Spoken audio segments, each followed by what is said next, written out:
Hello, everybody. Welcome back to the Hell Yes podcast. First and foremost, I want to thank you guys from the bottom of my heart for all of the love on the first episode. Wow, guys, we were charting on Spotify. Oh my God. I was like, what? This is insane. I could not believe it. Now, I don't know how easy or hard that is to do, but I don't care because I live in my own world. And if something is being acknowledged that I have done, I am going to celebrate it. And that's exactly what I did. I was just so happy and grateful. So many of you guys listened and really enjoyed it. So I just wanted to start off today with just kind of letting you know that I am so grateful and appreciative of you all. And welcome back. We are here doing episode 2, and it's kind of a manifestation episode, which I think is perfect and very aligned with kind of what's going on right now with the eclipse and the retrograde and just the timing of life. We're in quarter 2, and it's really all about refocusing, redirection, rebirth, maybe unlearning some things and manifesting. And if you know anything about the eclipse, and you know like all of like the cardinal signs are really affected by this eclipse, so I am a part of that.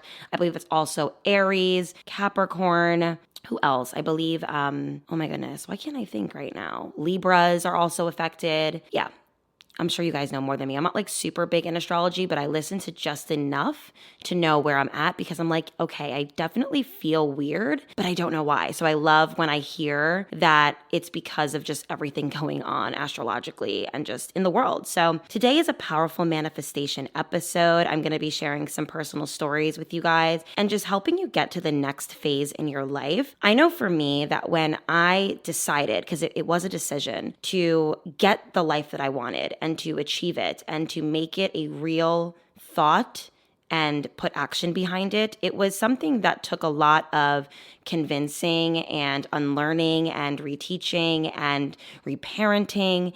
And it's just one of those things that it's actually quite difficult to really just get into it. Once you get into it, it's easy, but it's getting started that's always the hard part because you don't believe in yourself enough.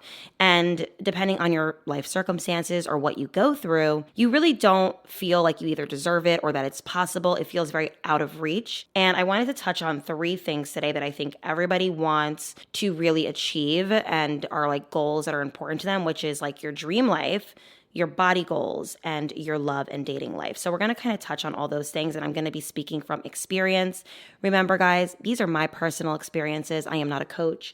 I am not someone who is like an expert in any way, but as someone who isn't an expert and is just living life as a normal girl living in New Jersey, who is just very, very, very determined. I'm hoping that this can help you guys know that it doesn't take a special person to get a special life. You can be an ordinary girl with big dreams and really achieve them. And that's literally how I went about my life. And I'm so grateful that I never gave up on that version of myself and that I'm still her to this day.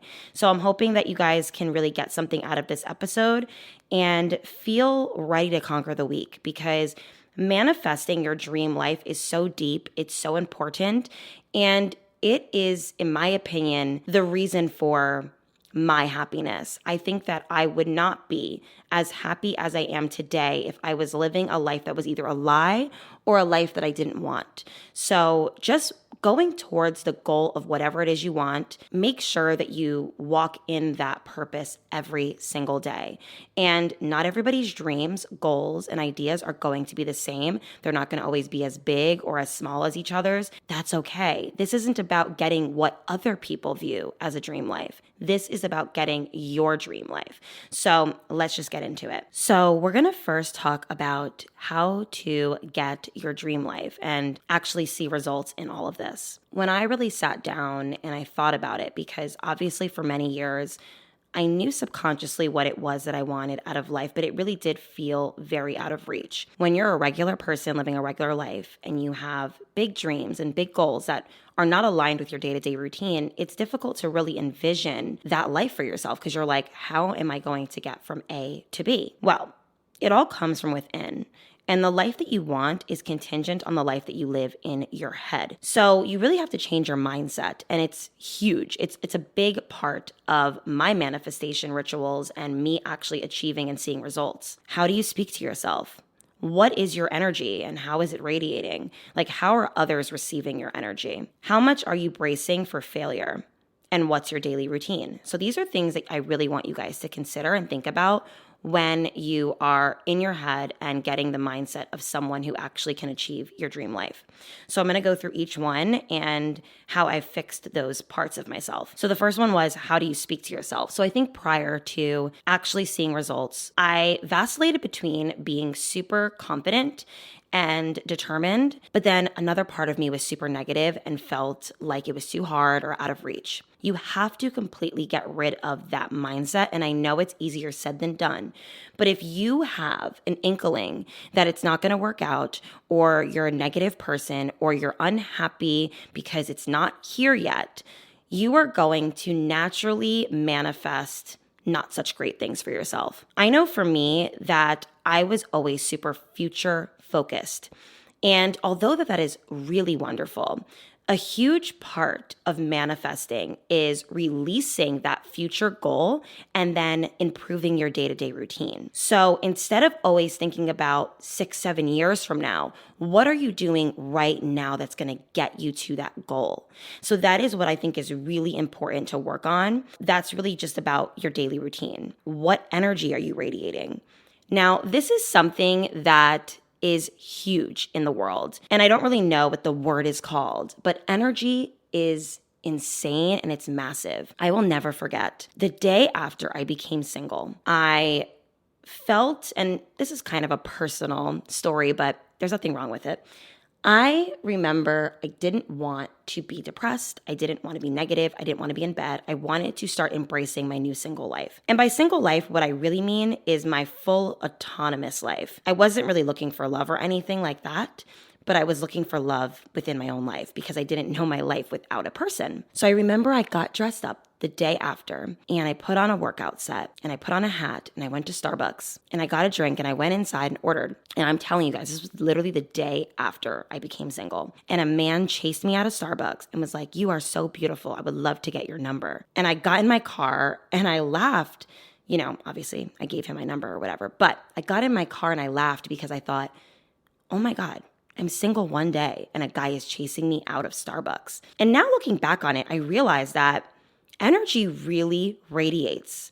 I think that subconsciously, people don't even realize how much other people's energy affects them and vice versa, like how much your own energy affects yourself. And I went in there, I was feeling good, I was feeling beautiful, I was feeling independent, I was conquering the day, I wasn't allowing my circumstances to completely have me crippled in bed. And I feel like that radiated.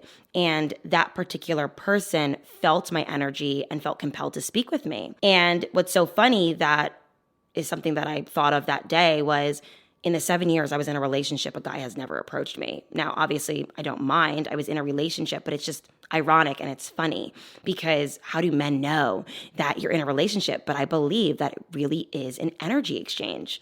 So really work on your energy. How are you walking in life? I can always tell when somebody's down in the dumps. I can always tell when somebody is feeling stifled. Like I can see a very beautiful woman in a room and her fixing herself in a weird way or looking down or playing with her hair in a weird way, and you can just tell immediately she's either uncomfortable, insecure, or feels like weird in her skin. And the more that you carry yourself in a confident way and you radiate positivity and you are more magnetizing, you will attract the experiences that you're seeking, even down to objects. Like you get closer to the goals that you set for yourself, even if it's the goal of buying yourself a Range Rover in 3 years. Like you become closer to getting that goal by how your energy speaks, how your energy is received. Because when you start radiating better, you will have better opportunities presented to you. Now, the other thing that I mentioned was how much are you bracing for failure? Now, this is something that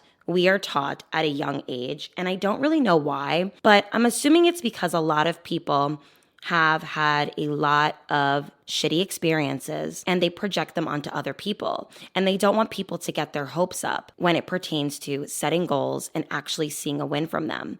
But I think that what is a really beautiful sentiment that I want you guys to take with you today is you might fail. And the chances of failing at certain things is pretty high, but bracing for it is stupid because it is inevitable. You're not going to win at everything. But does that mean that you stop trying? Like, think about when you're playing like a board game with a friend, or I don't know, like a video game, and you die in the video game or you lose at the board game. Does that mean that you pack up the board game and you put it in the closet and you never play again? Or do you say, oh, all right, I'm going to do better next time and try to win again? That is how I want you guys to view your goals, your manifestations, and anything that you're doing in life. Why are you bracing for failure, or when you do fail, you give up? If it's something that you truly want and you truly love and is important to you, then keep going. Imagine if when I started my YouTube channel and I wasn't seeing the views that I wanted and I wasn't seeing the progress that I wanted, that I just quit YouTube. That would have been so dumb, because look at my life now. I am almost at 700,000 subscribers. I have so many amazing people who follow me. I have my own home. I have dogs. I take care of my own life. I don't have a second job. Like, I am making a living, an honest living, doing what I love. And it does well. What a beautiful way to understand the importance of continuing your journey. Regardless of if you fail or you have to keep picking back up again, it's okay.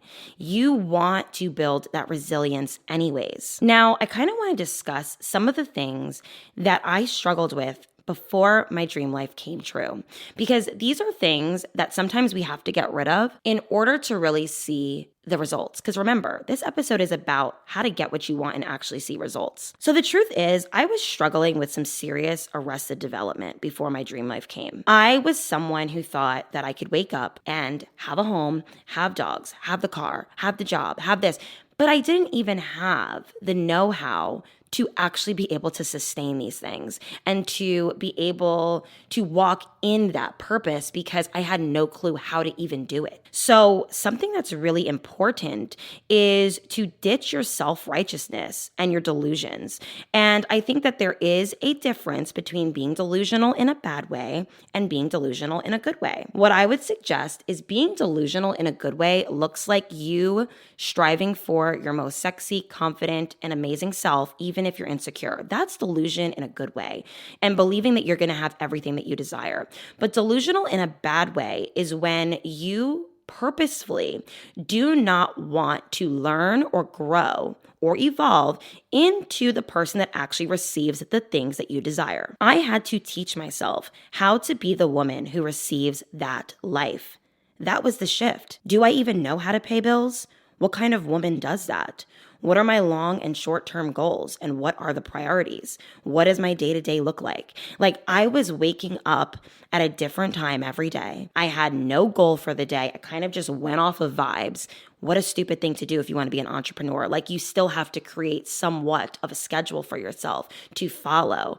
And I had to learn and unlearn so many things. I learned how to be a grown-ass woman. I remember I was still living at home, and I decided that I was going to start buying my own toiletries and my own stuff. Now, I know that that sounds a little bit bratty, but you guys have to understand, I came from a very good, privileged life.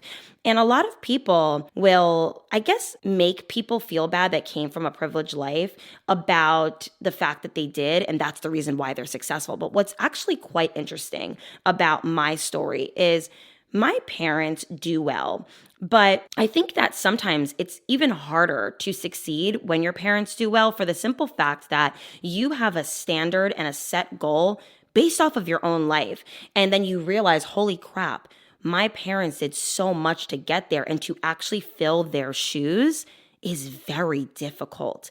And I don't come from a family where, you know, they sit down and teach you step by step by step on how to build generational wealth. And that's no fault to my parents. That's just what they know and don't know. And I think what I've learned from my experience in growing up is that I would love to prepare my child a little bit better for adult life, because it is so hard. But you have to remember, our parents didn't grow up in the same times that we did, and things have changed since they have, gotten their own apartments and their own cars, and everything's more expensive and more difficult, and it's just very lucrative at times. I had to teach myself how to be a woman, and I started buying my own toiletries. I started doing little things for myself.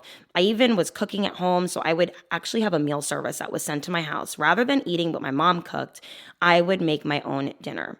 And I know that this sounds silly, but it actually prepared myself for independence outside of the home. I am slowly detaching from the need of having my mom do everything for me.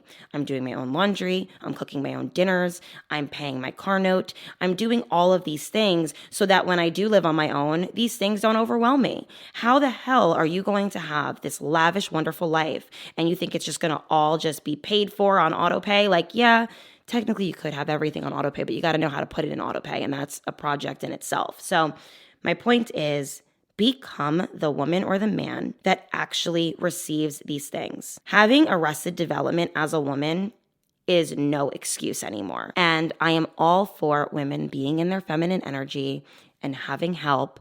And I think that that is very sexy and very desirable. But there is nothing like a woman who knows how to do things on her own in case of an emergency or a life shift. I come from divorce, and I am a child of divorce. Now, of course, I also have seen my mom be married for a very long time, and that has been beautiful. But witnessing the two things has allowed me to realize and has opened my eyes to things can happen.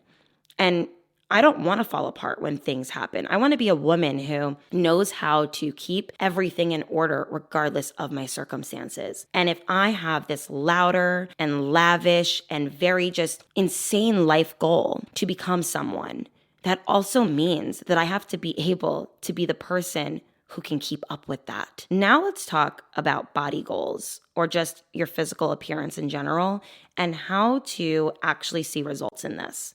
Now, this took me extremely long to grasp onto. I was struggling my entire adult life, and I also really didn't even know I was struggling my entire adult life because, again, prior to me doing my weight loss, which I want to say is recently, because even though I have been on a weight loss journey for many years, this is the first time that I'm actually seeing the body that I desire. So I'm just going to say that it's recent. I do not want to promote any type of body image issues on my podcast or on my YouTube channel. I am only going to speak from the heart when it pertains to my own self-image and why I did what I did. I was always a very thin child. Now, I wasn't like super thin, but I was a small girl. I wasn't overweight in high school. I wasn't overweight at all as a young girl. So it came to my surprise when I pretty much hit 18, 19, and my metabolism just completely shut off. I do think it was a combination of depression, anxiety, eating too much, and not really being super active anymore. I mean, when I was in high school, I would walk everywhere. Me and my girlfriends would like walk to each other's houses, which would take us like 30 minutes to get to. And that was our lives. We also rode bikes and scooters and things like that. And when you become an adult, I mean, that activity kind of dissipates because you have cars and you have jobs and things like that. So I didn't really keep that in mind when I did gain the weight, but at the time it felt like, oh my God, I gained weight overnight. What the heck happened? And as someone who does social media for a living, and I have a specific image in mind of what I want to look like, it is important to me that I am getting closer to that image. Regardless if other people find it to be extreme or obnoxious, I want you to get closer to the confident imagery that you want. I think that sometimes body positivity can be a little bit toxic because it's always trying to promote being happy where you're at. And I think that you should be happy where you're at, but that doesn't mean that you have to be content or complacent with it. There is nothing wrong with evolving, growing, changing, and getting better. And I think that there was a happy medium for me of while I was losing weight this final time, I didn't want to make it an obsession, and I didn't want to be in negative feelings. So during the process, I improved my self-concept by looking in the mirror every day and saying, you are going to have your dream body and you look great. And I was not speaking to myself negatively, which really I think helped aid the process and make it easier to actually achieve my body goals. This is the time to stop lying to yourself or thinking that shortcuts are gonna cut it. If you truly want to get results and be exactly who it is that you want, it is important to build that knowledge of what you're actually struggling with. Figure out your body. What is making you sick? What is making you bloated? What workouts feel good? What makes you look prettiest? What outfits are most flattering on your body? What nail shape? Like, get into the nitty gritty of your physical appearance and what it is that's truly bothering you. I think that there is nothing wrong with wanting to fix or change something about yourself if it really would actually make you feel better. But if you're someone who is constantly resetting the bar and constantly unhappy no matter what you do, then there's something deeper that you have to figure out. But I know myself pretty well. And the truth is, when I really sat down with myself, I realized that it was just the weight. That was it. I think I'm a beautiful girl. Honestly, I thought I was beautiful with the weight on. And that is what made the process healthy for me. Now, of course, looking back now, I'm like, wow, I really was a little bit heavier and I'm way more happier now. But I think what's really beautiful about my journey was that I wasn't aware of how bad it really got. But now that I'm able to see it, I'm never going to let myself fall into that again. So I'm setting goals and intentions that feel healthy to me, and that is super important. If you really want to see results in your physical appearance, you have to be super self-aware and objective. You have to say to yourself, okay, what really is flattering? What really does look good? And what will make me feel good? If wearing black makes you feel sexy, wear black. There's nothing wrong with it. And I love routine. I love knowing what looks good. I love understanding myself better, and it takes time. I literally have been wearing my hair curly for a few weeks now. This is the first time I've ever worn it like this since high school. And I'm falling back in love with this look on me. I'm like, oh my God, this looks great. And it's being received so well by the outside world. And I'm like, oh, so it really is that great. So it's kind of like confirmation. Granted, I don't think that you should go off of validation too much in your journey because again, we're building the life that we want. But it is sometimes confirmation when other people receive you the way that you're receiving yourself. What a great way to confirm, okay, I am on the right path here. Okay, let's talk about how to get what you want when it pertains to love and dating. And when your perspective changes, so do your experiences. Now, my dating life is quite interesting, and I think that I'm very fortunate that even at a young age, I had pretty decent dating experiences. Like I had 2 serious boyfriends growing up that really showed me that love is real and that people can really care about you for what's deeper than just outer appearance and just surface things. So I'm not going to sit here and lie to you guys and say that I didn't know that because I got to experience 2 really beautiful love stories. When I became single again, I wasn't really looking for love and I really wasn't trying to date because, again, I was trying to date myself. I didn't even know myself. I was in a relationship my entire adult life, and this was the first time where I was able to really figure out, okay, what's next, Haley? And of course, I want to be married and I want to have kids, but it wasn't something that was on the forefront of my mind 2.5 years ago. I was attracting clowns, bums, and losers.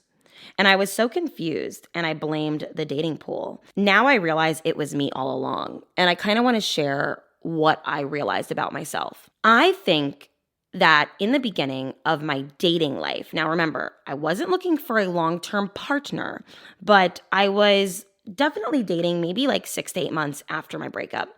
So I was welcoming in that experience. But I think that, like I said, energy really rules everything around you. Manifestations rule everything around you, and your intentions do. So if my mental intentions were, I'm not looking for anything serious, I don't really want a man right now, but here I am dating, well, why would I attract the man of my dreams? That is absolute ridiculousness. So I would constantly attract guys that were disrespectful, that were not giving me what I was looking for, and were kind of an overcorrection to what I had pretty much prior. In my 7-year relationship, I had a lot of reassurance. I had a lot of respect. There was a lot of loyalty and trust there. And in these new situations, it was almost like I was attracted to the polar opposite, which was an extreme overcorrection, and it was kind of obnoxious. And I didn't understand why. I'm a little bit of a fixer and a people pleaser, and I liked being the one who was special. So I was honestly attracted to the Arrested Development man. It was a project for me. And I don't know what it was at the time that really attracted me to that person, but I think it was because here I am, a young woman who's successful on my own, starting out life independently for the first time. And I am so compassionate and understanding to the fact that men are still figuring it out and all of that. But how pathetic that I allowed that to be the reason why I let people treat me not so great. Now, granted, I never let these people stay too long in my life because I really do like my peace and I really don't mind being alone. But I'm not going to sit here and lie to you guys and say that I didn't have those experiences. How did I improve my love and dating life with this new mindset? And the truth is, I had to go all the way back to my dream life and the things that I had set for myself, the goals I had set for myself. And a part of my dream life and my manifestations was being around quality men, high value men, and men that respect themselves and respect me. And how can you attract people like that? Well, you must respect yourself. You must be a woman of quality. You must take care of yourself. And then what it is that you are what you attract. So although I was successful in career, I wasn't successful in my routines. I wasn't successful in achieving my body goals. I wasn't successful in how I carried myself. And there was a lot of emotional regulation and things that I had to do in my shadow work and in just my self-respect and self-love that needed work prior to meeting good people. I worked on those things, and I would say that I started really, really, really working on them about a year and a half ago. And more recently, I've gotten even better, especially since losing weight. It has improved my own self-concept and self-respect because there's something so beautiful about seeing yourself achieve goals that you set for yourself in real time. And that just makes you respect yourself more. So now I date men in an age group that I manifested. They have the jobs that I manifested. They have great families and are on the same page as me when it pertains to goals, future, religion, and family. I changed my look. I changed my approach. I stopped having certain conversations and I started detaching healthily. These were the things that I noticed really affected my dating life. I kept wondering, well, why the hell do you guys keep bringing up sex, in our 24 hours of just meeting? And I realized it was because I was carrying myself like a sexual being. I was being very rude and like open and oversharing and just too hypersexual myself. And then when I changed that about myself and I started tapping more into who I am, minus all of those not deviant behaviors, but more so things that take time to get to know about someone, I allowed a different relationship and energy. I started realizing that when you remove those behaviors within, you don't even attract people who feel comfortable saying those things to you. I now have a slow growth and a slow burn with most people I meet. I get invited and taken to high-end, beautiful restaurants. I get treated with respect. I get doors open for me, and the man really wants to get to know me on a deep level and about my family and about my story and my religious beliefs and how I am in my day-to-day life. And these conversations don't even happen anymore. And it's because of how I carry myself. I changed my look to being too sexy to the perfect amount of sexy. I think I'm always going to be someone who cares about being sexy, but in a different way, in a grown woman, respectable way. I also started detaching healthily. I didn't have an obsessive, weird vibe when it pertained to meeting a guy. I don't feel the need to text him all the time or act like any type of way. I am someone who pours into myself and I care about my own life and what I have going on. And I don't have time to be thinking about you all the time. And that attracts people who are also really healthy. So all in all, the importance in really getting what you want in love and dating is to become what it is that you're looking for. If you're looking for stability, if you're looking for high value, if you're looking for respect, respect yourself, become stable, and become high value yourself. Take good care of your looks, take good care of your mental health, Be someone who actually lives and breathes your purpose, and really practice the art of detachment, not in a way where you're trying to attract people because that defeats the purpose, but the art of detachment because you know that your day-to-day routine will always supersede a connection, because it's important to you that you are actually going after what it is that you already have going on. Why is somebody able to throw off your entire routine in existence? That is not healthy.